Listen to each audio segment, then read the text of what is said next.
mag-aaral sa aklat ni Santiago. We are now in chapter 3, still in chapter 3, verse 13 and verse 18. So,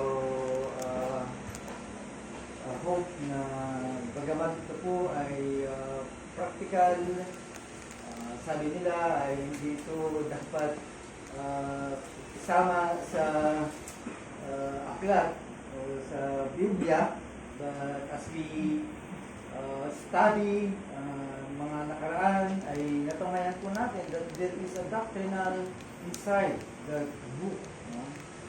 So, Parinas, talagang makakatulong po sa buhay ng isang Kristiyano.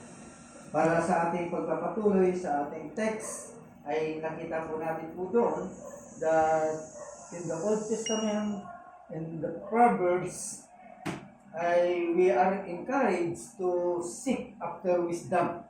Doon pa lang sa Old Testament. Now, going to the New Testament, we are exhorted to walk with wisdom. Dito sa James chapter 3, verse 13 hanggang verse 18, that we will learn that there is more than just one kind of wisdom. Dahil dito, dalawang klase ang wisdom o karunungan na binabanggit po dito. That's why some preacher ay pinagtagpo nila ito. Ito po ay tinatawag na heavenly wisdom versus earthly wisdom. Kaya ating tunghayan kung ano po ang ating makikita na mensahe para sa atin, because this is part of the book. Kaya wala po tayong lalaktawan dahil yan po yung tinakda na kung saan ay makikita po natin kung ano po yung tawag ito, matututunan dito sa ating aralin sa araw po ito. Bago po lahat, tayo po ay muling manalangin. Diyos, kami po ay nagpapasalamat, nagpapakumbaba sa inyong harapan sa oras po ito na wala po kaming ibang tinatangi, kundi kayo lamang po at dahil po sa inyong ginawa sa pamamagitan po ni Kristo, ay kami po ay patuloy na nagsusumamo, nagpapasalamat sa mga bagay po ito. Kaya sa oras po ito, hindi po namin hinihingi ang tulong ng Banal na Espiritu na siyang magbukas sa aming mata ng pangunawa, makita po namin ang kabutihan, ang kababalaghan po ng salita mo sa aming harapan. Maraming salamat po Diyos, na alam po namin ay mahalaga po ito sapagkat ito po ay parte ng iyong graces. Kaya salamat. Ito po ang siyang maghuhubog sa bawat isa po sa amin. Palahin po Diyos ang aming mga pagdinig, lalo na po sa mga makikinig sa aming online service. Kaya maraming salamat po Panginoon, pamindalangin sa pangalan po ni Jesus. Amen. Okay, so tingnan po natin, James introduce, pinapakita ni James habang kanyang binabanggit ang wisdom ay merong kasamang tanong. Okay? James introduced this kind of topic, wisdom, with the question. Yung tanong is, who is a wise man? Sino daw yung matalinong tao and endued with knowledge among you? Dito, si James ay merong dalawang klase na binabanggit po dito. Dito sa chapter 3, verse 13 to 18, ay merong dalawang klase ng kadulungan o karunungan o kaalaman o wisdom. Ay una ay yung earthly wisdom. Pangalawa is ano yung earthly wisdom? Ito yung sensual, right? And devilish, no? Makademonyong kaalaman. Of course, pag ganitong klase ng wisdom, there's no consideration to God, di ba? Wala kang ito konsidera. kapag ganito ang alam mo at meron kang karunungan na ganito. Why? Because it approaches life as God did not exist. Kasi kung yun ang iyong tatanganan, malamang sa malamang ay hindi mo i-acknowledge na merong Diyos at hindi ka matatakot. Di ba? Wala kang pakundangan sa buhay mo. Wala kang pinakatakutan. So, with that, it produces strife. Magkakaroon ng kaguluhan. Kaya nga nagkakagulo. Dahil yung mga gumugulo talagang walang pakundangan. No, there is no God exists para sa kanila. Diba? Kaya kapag ganon, ay talagang magulo.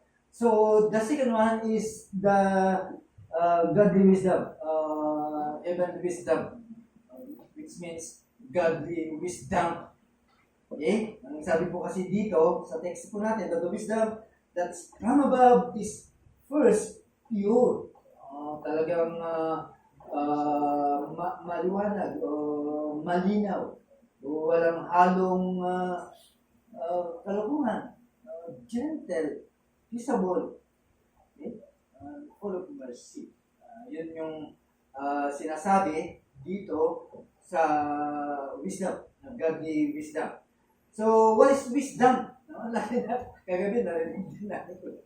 Ulit, ano yung wisdom? Through Pastor Sean, no? Wisdom is the ability to live skillfully. Sanay na sanay, no? Bagamat itinuro ito sa mga youth natin, ay napakinggan po natin. It is true, no?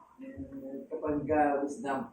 Kasi sa secular o sa Webster ay wisdom daw is the use or exercise of knowledge. Yung wisdom, marunong ka kapag in-exercise mo ng mabuti yung nalalaman mo. Okay? Yun yung sa Webster. Noah's Webster, no?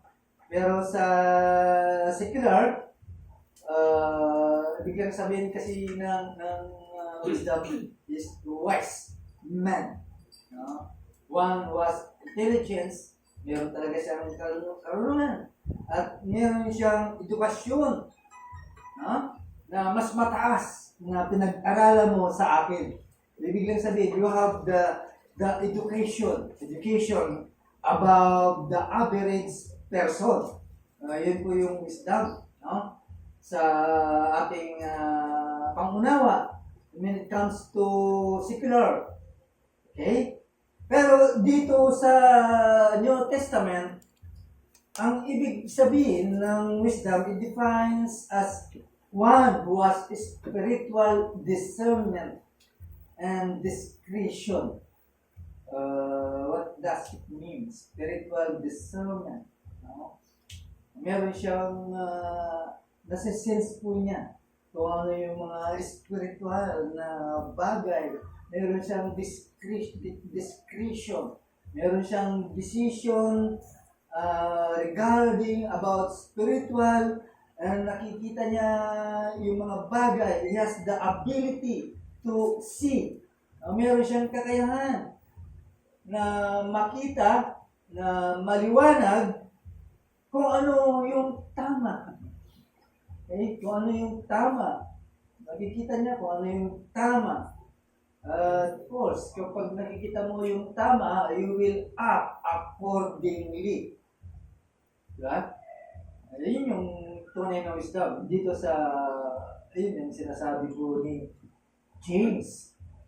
Okay? So, how we recognize wisdom? Paano natin makikita na mayroon siyang katalinuhan, karunungan?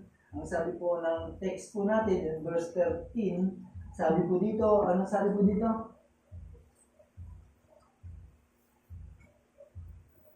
Who is wise and understanding among you? By his good conduct, let him show his works in the meekness of wisdom. Kaya mayroong dalawang emphasis na sinasabi po dito. Una, yung testing. Through test of wisdom, ano yun? It is works, not words. Yun yung testing ng wisdom. Ginagawa. Hindi lang sinasalita. Hindi ko sabihin, na-apply niya yung mga natututunan niya. Di ba ganun na din? Kapag may natutunan ka sa school o saan man, ina-apply mo. Kahit doon sa trabaho, even in spiritual matter, kapag meron kang natutunan mo ng evangelism, ina-apply po yun. Ginagawa niya po yun. Yan yung true test of wisdom. It works. Not words. Not mere talk. Kahit sabihin mo fluent ka, magaling ka magsalita, you are clever, or meron kang orthodoxy, kung hindi mo naman ginagawa, hindi yan po wisdom. Matabil lang. Hindi yun ang sukatan na kapag matabil ang tao, sasabihin nila, matalino yan. Hindi naman ginagawa. Okay? So, it will not prove as wisdom. Kaya ang tao na nagsasabi na siya ay merong katalinuhan, meron siyang karunungan, ipinapakita niya po ito. It reveals. Nagpapakita po ito. Pinapatunayan by their works. Pinapatunayan po ito sa pamamagitan po ng mga gawa. Kaya katugma. O kahit hindi ka na magsalita. O kahit hindi mo na sabihin na alam ko ito, pero pag ginagawa mo, ay maniniwala sila na ang taong ito ay marunong. Ina-apply po niya ang kanyang karunungan. At alam ng tao na he is a noble person. Hindi siya matabi, hindi siya madaldal. Right? Makikita mo yung kanyang behavior, yung conduct. Makikita mo na ang tao ito ay talagang sa kanya yung wisdom. At makikita mo sa isang tao, makikita mo yung kanyang conduct, not just the talk. Hindi lamang siya yung nagsasalita. Pangalawang emphasis po nun, kapag nasa iyo ang tunay na wisdom, ay meron kang humility, meekness. May pagpakumbaba. Diba yung karamihan, ang mga matatabil na nakakala natin, marunong pero wala sa kanila yung mga meekness. Dahil ang meekness ay makikita lamang po ito sa isang Kristiyano. It is a noble Christian graces. Makikita yan sa Kristiyano. Kaya in verse chapter ng Matthew 11:29, nandun po yun, at ipinapakita as Christ, yung kanyang characteristic na meron siyang meekness na kikita po sa kanya. And with that, ito po ay it is a fruit of the Spirit na makikita po natin in Galatians chapter 5 verse 23. Kaya meron siya noon. At isa pa, it is a mark. Marka din po ito na nagpapakita ito o isang distinction o distinctive sa isang Christian.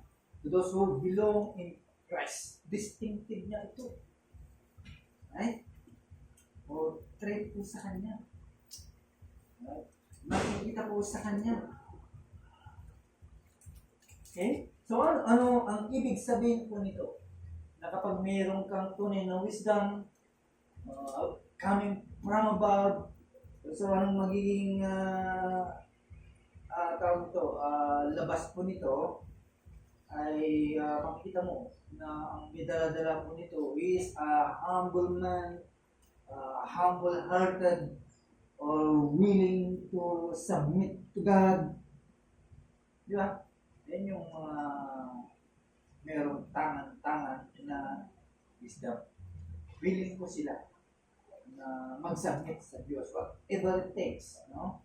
Basta makikita mo sa kanila, wala pong arrogante na makikita mo sa isang taong meron itong wisdom. While the attitude of earthly wisdom ay kasalungat. No? Kasalungat. Yung mga bagay na binanggit natin po dito na makikita po natin in verse 14 hanggang verse 16. Right? So, it means, as a Christian, as we conclude, a truly wise person possesses true knowledge of both the human and divine. No? Hindi lang pala divine wisdom ang meron po tayo, kundi meron din po tayong tinatawag na earthly wisdom, which is nagagamit po natin. Magkasabay. Hindi yung hiwalay na sa'yo lang, possess mo lang yung earthly wisdom, it's devilish, or anything. Yun talaga ang nasa isang tao na wala kay Kristo. You cannot possess this kind of wisdom if you are unsaved. Kaya kahit anong gawin mo, ay hindi mo makukuha ang mga karunungan. Okay? Only those who are saved ang meron po ito. Kaya in verse 14 hanggang verse 16, this is the godly wisdom, which is the true wisdom. Totoong wisdom po ito. So, paano natin makikita na kung talagang totoo po ito? Kasi mayroong tinatawag na false wisdom. Ano yun? Sa tao na pagpalagay po natin, of course, di pa siya nare-regenerate. Wala pa sa pananampalataya, wala pa kay Kristo. Di ba? Kaya meron siya nito. Kaya ito yung false wisdom. Sa kanyang bitterness, envying, strife. There is strife in your heart. Di ba? Ngayon, pansinin po natin bilang mga mananampalataya. Strife ay nandudog pa ba sa puso po natin? Envy, bitterness, nothing. Wala na po sa atin po yun. Well, because you possess the heavenly wisdom. Kaya lang, sometimes hindi po natin na-apply.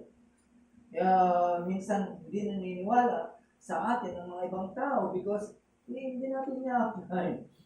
Yan yung question. Kaya unang ay mayroong katanungan. Right? Kaya sometimes, yung mga nakakasalamuha po natin ay pwede sila. Okay? Kung Kristiyano ka, lahat naman Kristiyano, di ba? Either you are a Catholic, still a Christian. Tawag sa kanila. So, hindi po yan ang basihan. Okay? Hindi po yan ang basihan. Kundi yung tinatawag na ginagawa po natin na meron tayong katalungan, ina-apply po natin, which nakikita nila, doon sila magdi-decide ng taon to he possess not only the earthly wisdom, but even also the divine wisdom. Okay? Kaya wag mong lukuhin. Okay? Wag mong lukuhin. Ipakita mo kung sino ka talaga. So, ano yung mga ebidensya na makikita po natin para ma-check po natin na talagang ito ang taong ito. Of course, makikita po natin na sa kanya talaga yung mga katangian na saan ay binanggit po natin. Right? Being strive. Okay? Yun yung madalas na nakikita po natin sa mga meron nito. So it is a false wisdom. Ito yung mga ebidensya. No? Ano yung mga ebidensya po ito? Like envy. No? Ito yung tao kung saan ay meron siyang zeal. No? Meron siyang kasiguruhan na talagang nainggit siya o something. Hindi niya mabitawan. Diba? Ganun ba ang Kristiyano? Hindi. Sa kanilang alam, naka-address ko ito. Pero sa Kristiyano, hindi na. Maingit ka kapag ang isang Kristiyano ay talagang ginagamit siya.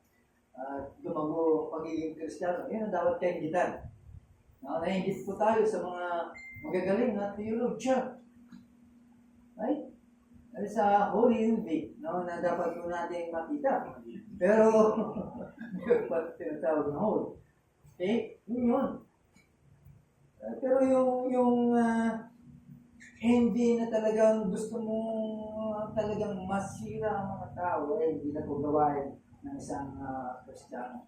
Ibig lang sabihin, there is a first desire, no, sa Kanya. And yan po ay wala na po tayo po dyan. Okay? Dahil sinasabi po sa Galatians chapter 2 verse 20 ay hindi sa fruit of the flesh. Right? Bunga po ito ng laman. Kaya wala na po tayo po dyan.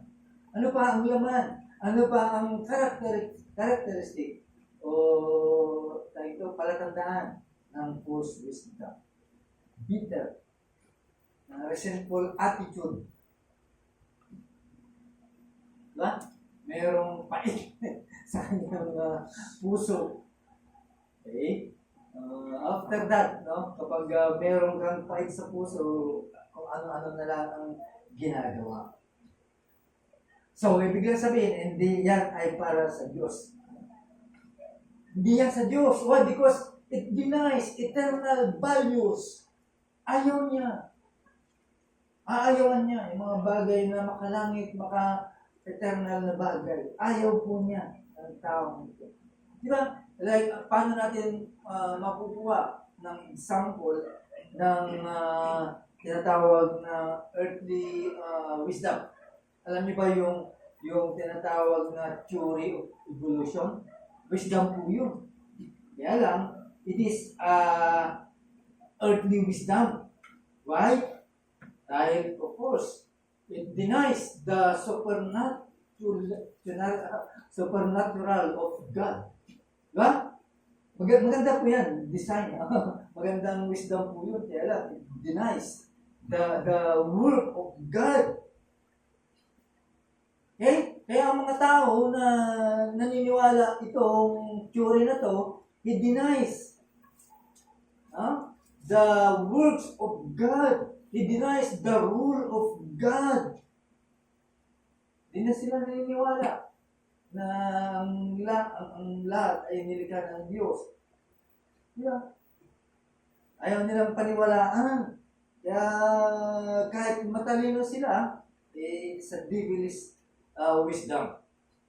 Okay? Yan ay mananagot sila sa ating Diyos. There is a responsibility and accountability with that. Kaya yung wisdom po natin na meron ka, pananagutan mo rin yan.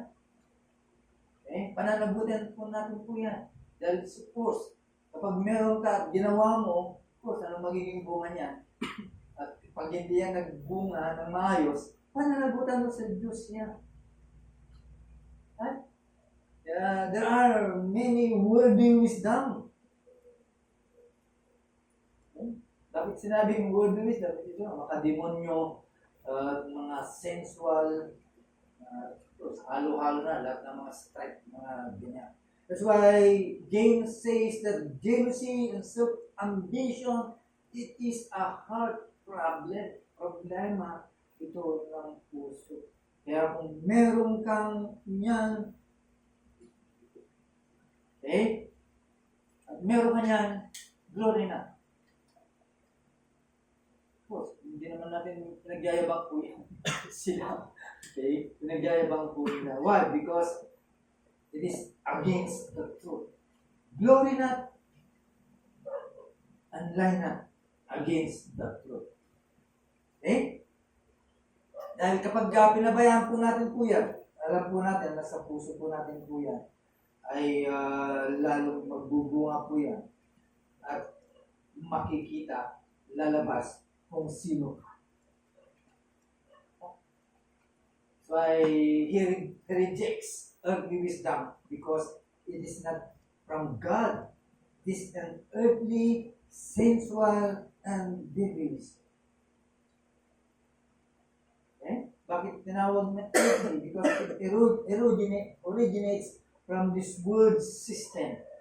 And wisdom ay nag-umpisa sa makamundong sistema.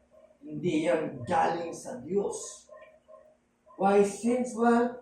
Because it appeals to the senses of your natural as a man rather than to his moral and spiritual sensitiveness. No? Dito. Kaya tinatawag na sensual.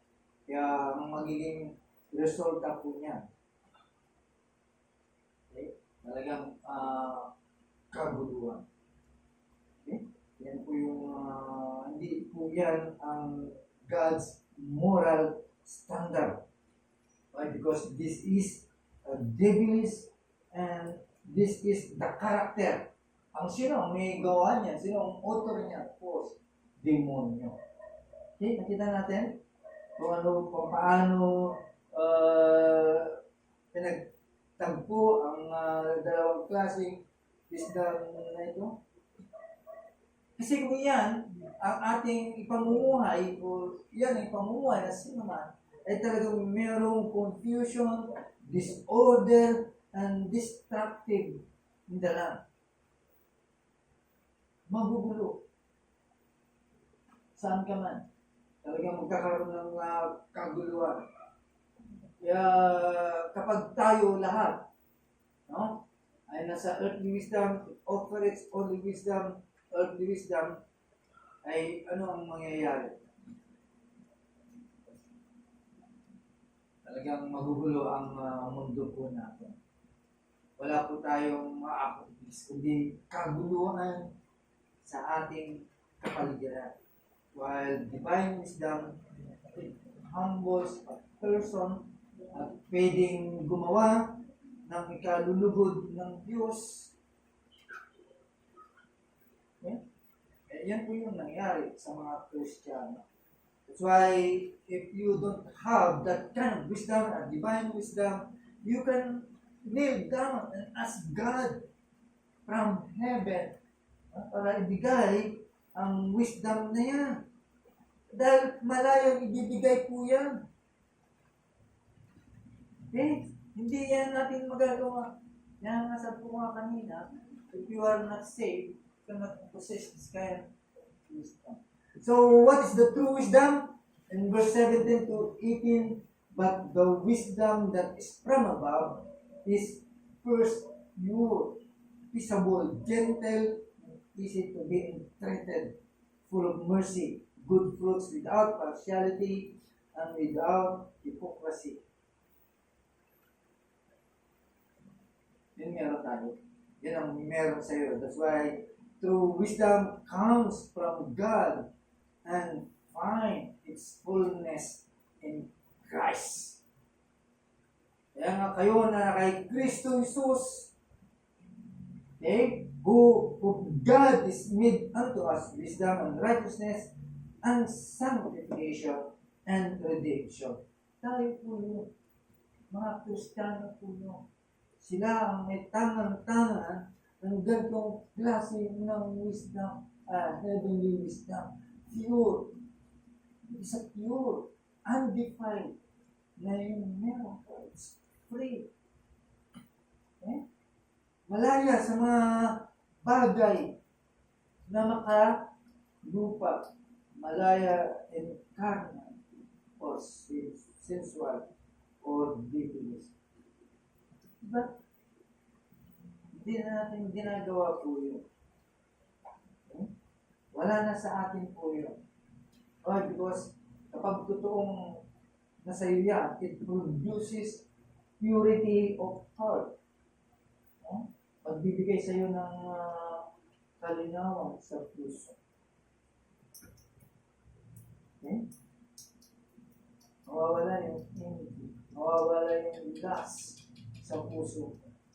Mawawala ang pride, lahat na ng klase na tangan-tangan ng earthly wisdom ay mawawala.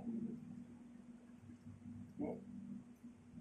But those unregenerate ay nasa kanila po yung klase ng wisdom. Right? Hindi lang po yun, kundi it is a peaceable. Mapayapa. Hindi magulo. Peaceable, it is a contrast or opposite of worldly wisdom that produce envy and strife. Okay? Ano ba ang karakter ng divine wisdom? It is gentle. Gentle po siya, forbearing, and courteous. Ang makikita mo sa tao. Ano natin makikita sa mga Christian? Ano sabi ko ng 2 Timothy chapter 2 verse 24? And the servant of the Lord must not strive, but be gentle unto all men, up to teach patience. Okay?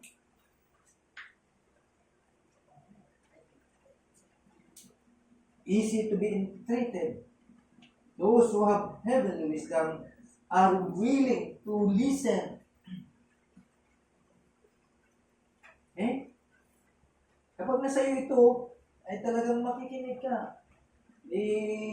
Tinatago mo yung mga bagay na napapakinggan mo na mabuti para sa iyo.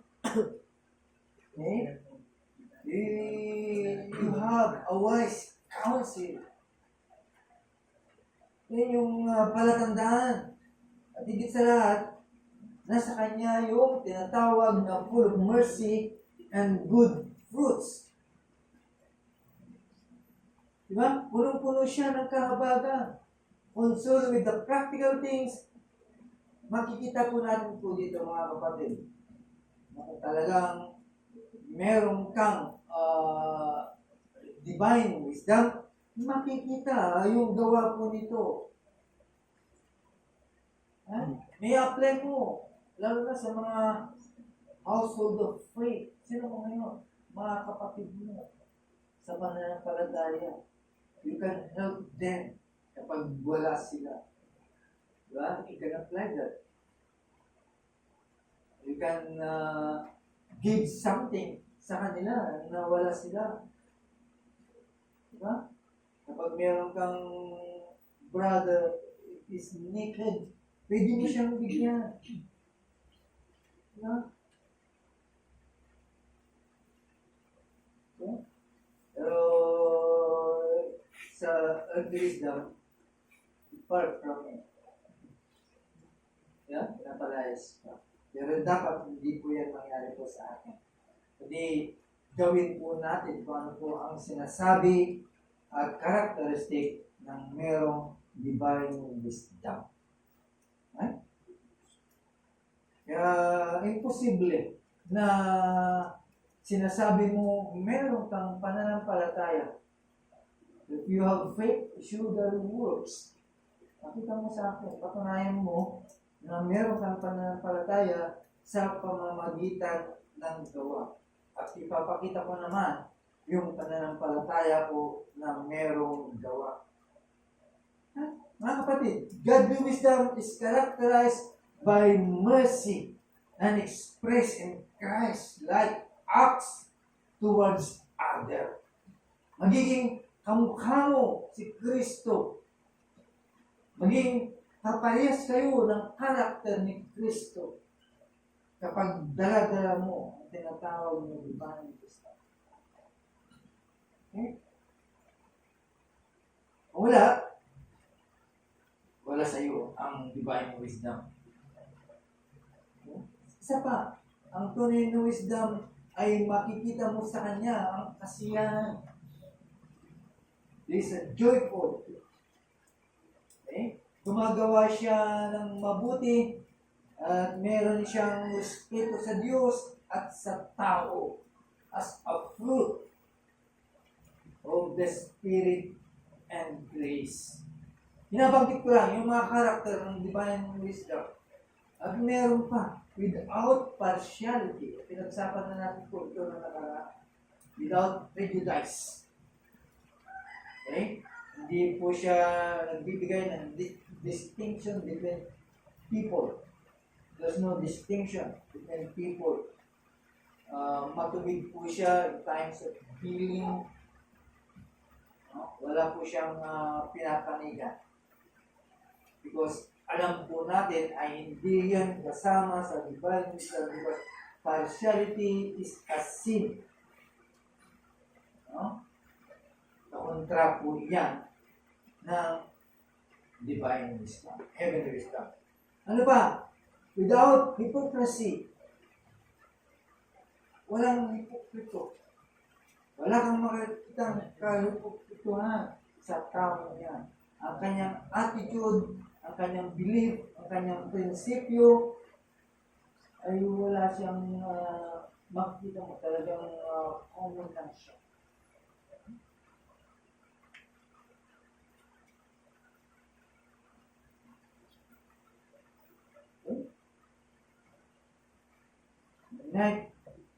Di katulad na meron siyang ugaling krito na kung saan ay i-harms other Christian through his pretentious attitude. Nasasaktan ang mga kapwa niya Christian. Nakikita mo ang kanyang attitude, ang kanyang action na meron siya. Kaya is interesting to observe. Okay? Titignan po natin ang heavenly wisdom. Nakakamangha. Para ating tignan. Kaya si James ay ito yung kanyang sinasabi. Okay? Dahil during the time of Christ, nakita po niya. Kaya dapat natin makita that God is the author of wisdom and that He will give us the wisdom. Kaya kung wala ka nito, you ask God. We must humbly seek Him. Kaya ang sabi ng Bible, happy is the man that findeth wisdom. Okay? Happy is the man. Hindi lang ang tuyo. Kapag nakuha mo pati yung pang-unawa, okay?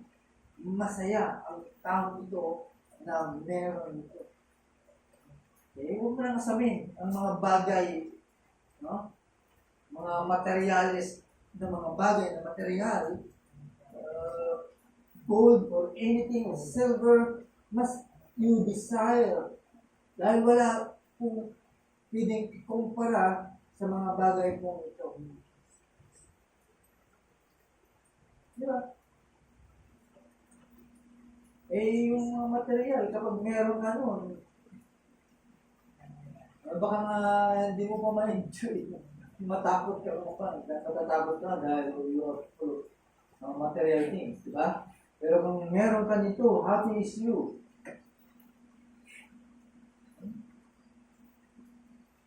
Masaya ka dahil meron ka nito. Okay?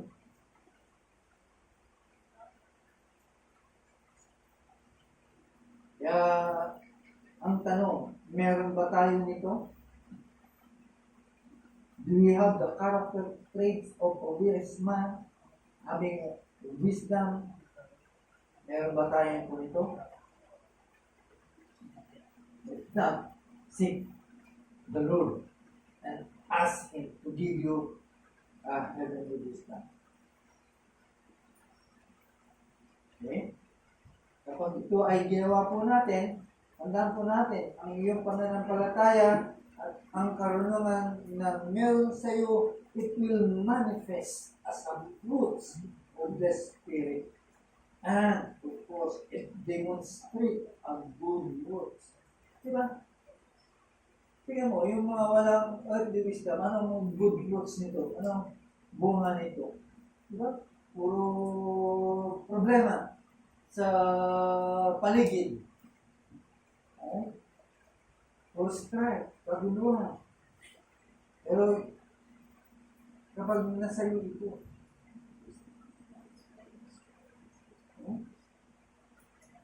kaya meron kang tawag ito, you have the confidence para hingin po ito.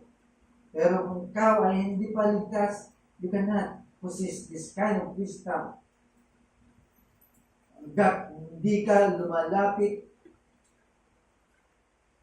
kay Kristo, hanggat hindi ka humihingi ng kapatawaran sa iyong mga kasalanan, hanggat hindi ka naniniwala kay Kristo bilang iyong tagapagligtas, ay hindi mo makakamtan ang mga sinasabi ko, yung character ng divine wisdom.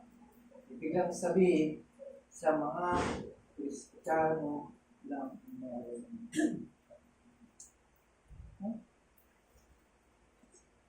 Sa mga mananampalataya lamang meron.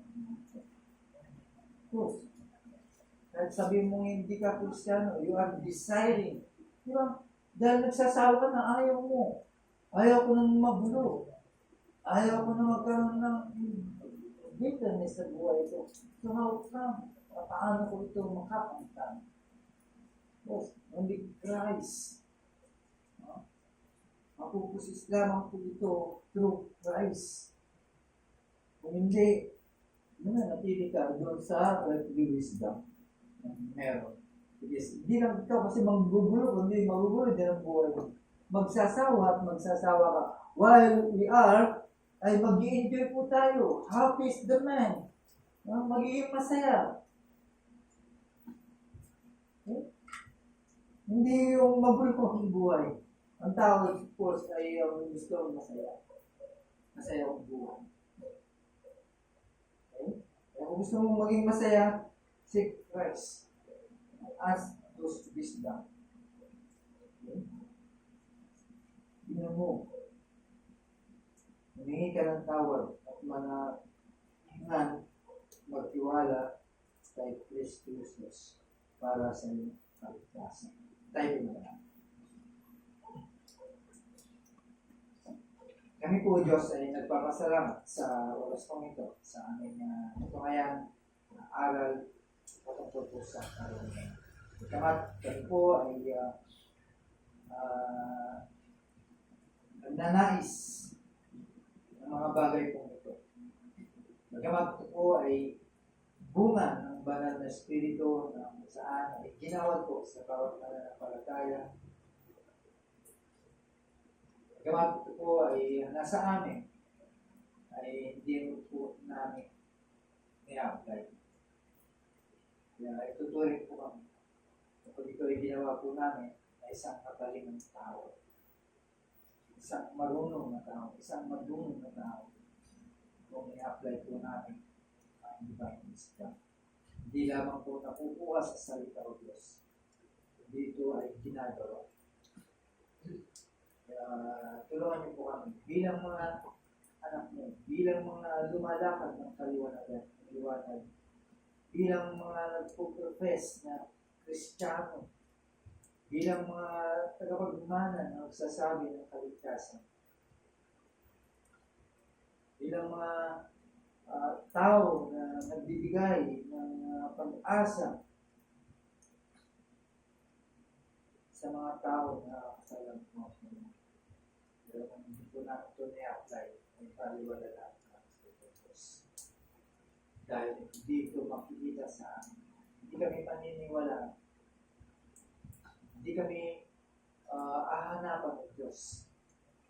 Hindi maaaring tatalikuran po kami. Kaya napakalaga ang Diyos na mabuhay po kami sa karunungan na nagmumula po sa tulungan po ninyo ang iyong mga anak. At ang panalo ng Diyos na malaki ang mga pagkukulang. Mayroon kami pagkukulang. Kaya help us na ito ay magampanan ng Diyos. Maaaring nasa amin ito hanggang sa salita ng lamang ng Diyos. Kaya sana mag-init, mag-alert ang mga karakter na ito sa buhay. Maraming salamat po Diyos sa hapon ng ito. Saan ay muli po yung pinaalala po sa akin bilang mga Christian ng aming natin. Maraming salamat. Pangalanan sa Panginoon.